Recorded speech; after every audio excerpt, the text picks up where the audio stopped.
Now, this hour on Coast to Coast, John Lear will be joined with Richard C. Hoagland. We'll talk about some of these structures on the moon and more in a moment on Coast to Coast AM.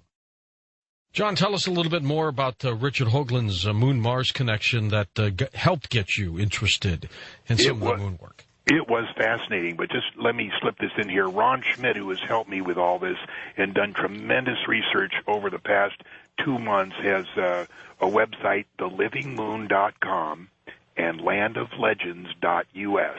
That's thelivingmoon.com and landoflegends.us. And just a quick shout to Hank McCoy and my daughters Allie and Jax and their friends Trish and Matt. Now, when I saw that Moon-Mars connection of Richard Hoagland, it was absolutely fascinating. And so I started researching all the stuff that he had shown in that, and that's what led me to all of this research I've done. I mean, Richard is a fantastic guy. I've talked to him many times on the phone. He showed me some pictures. He had one hidden. Not hidden, but he didn't name it, and it was on his website. And since the name wasn't there, I didn't want to say, "Hey, what's that?" Yeah. And make a jerk out of myself. So I waited a couple of days, maybe a week or so, and then I finally sent it to him. I said, "What's that?" He emails back and he says, "You like it?" I said, "Richard, I'm going to wring your neck unless you tell me what that is." And it was a structure rising out of Tri-Sneckers, about 60 miles high. It was fantastic. Anyway, Richard is a great guy. Well, I'm going to invite everybody in now to listen to this conversation between you, John, and Richard Hoagland as you talk about this issue of Moon-Mars. And so come on in, everybody, along with Richard C. Hoagland, the head of the EnterpriseMission.com. Hi, Richard. How are you? Our national campfire, George. Absolutely. It is. Look, Richard, I'm going to do this a little differently this time. I'm going to I'll interject every once in a while, as I always do, but I kind of want a conversation between you and John. I mean, both of you have come up with just some startling revelations of issues on the moon. Rich, I want you to talk to him about what you showed me at Joshua Tree, that incredible robotic head. But go ahead, just chat, have some fun. Okay. Well, first of all, let me acknowledge someone who's really important on our team. You met him at Joshua Tree, Steve Troy. Yes, I did. Who has done some incredible work going back about 10 years. I believe, John, part of your photographic montage that you sent over to Lex was the crater Kepler. Yeah, and that's Steve Troy's picture. Exactly, and that's the area you call the city. Steve has been over that with literally a microscope and was showing me that like 8-9 years ago, and we were finding things in some of the lunar orbiter stuff that actually to this day has not been published. He's actually going to have a three-dimensional computer modeling of some of that now crafted by some of our VTR friends.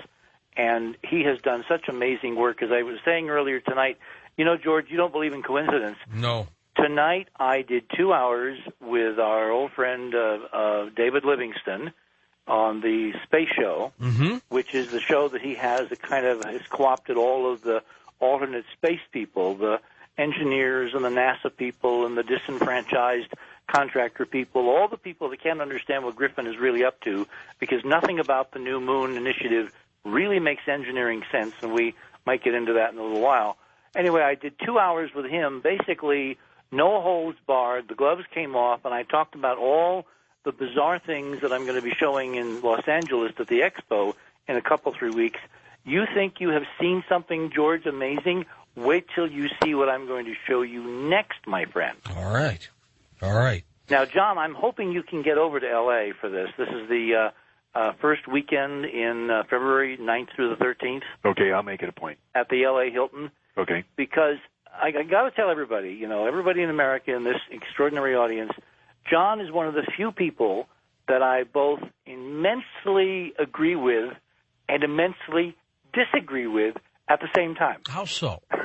Well, John is a pilot, all right? I'm a physicist. My background is astrophysics. John is a very savvy layman in this area, listening to certain sources, and he's got the right ballpark. He's in the right solar system. But some of the specific interpretations of the imagery that he has presented, from my analysis and my colleagues, is not exactly on point. But that really doesn't matter, because if you're in the same solar system on this, it's a home run. There are structures on the moon. There are artificial structures on the moon. Some of them are old, incredibly old. Some of them are new. I don't know how new. I don't know whether we're mining for minerals. Minerals is kind of passé when you get to this level of exploitation of celestial objects. Frankly, John, I think we're mining for the retro-engineering of the ancient technologies that are deep under the visible and battered lunar surface. Can you imagine what it would be worth to find a working device that could produce free energy? Forget helium-3, that could tap into the 0 point directly, bring it back to Earth, figure out how it worked, and then have independent free power forever and lock it up, have the sole ownership of that technology. I mean, there's lots to mine on the moon. I don't think it's minerals. I think it's technology and the ancient science of those who came before. And we're looking for it with a bucket wheel excavator that's 100 feet high? Because on this show a few weeks ago, remember, George, I made a big deal about the so-called Ina Formation? Mm-hmm. This is a formation, John, that was made a big deal of by a couple of guys at Harvard a few weeks ago with a paper in Nature. There's an area kind of like in the dead center of the moon, just above the center of the moon, about 3-4 miles across, looks like a kind of a horseshoe, called the Ina Formation, I-N-A. It is supposedly the youngest, cleanest, sharpest, smoothest area on the entire moon, as judged by the orbiter and Clementine and other photography. It also is brilliantly visible in titanium bands, meaning it has a lot of titanium on the surface. In fact, it's the most titanium they found at any spot on the moon. It looks, to me, again, coming at it from a different perspective, as an excavation. And what really cinches it, as I said on Coast, is that it's at 19.5. It's 19 degrees north, 5 degrees west. So somebody excavated a 3 or 4 mile area, like a super archaeological expedition, to show us dumb Earth guys when we got back to the moon, if that model is correct, if we were there before and we're going back now, where to look, because all the surface stuff is really beaten to hell in a handbasket. If you want to find pristine things that still work, things that you can learn from, if you want to find the libraries, you've got to dig below the surface.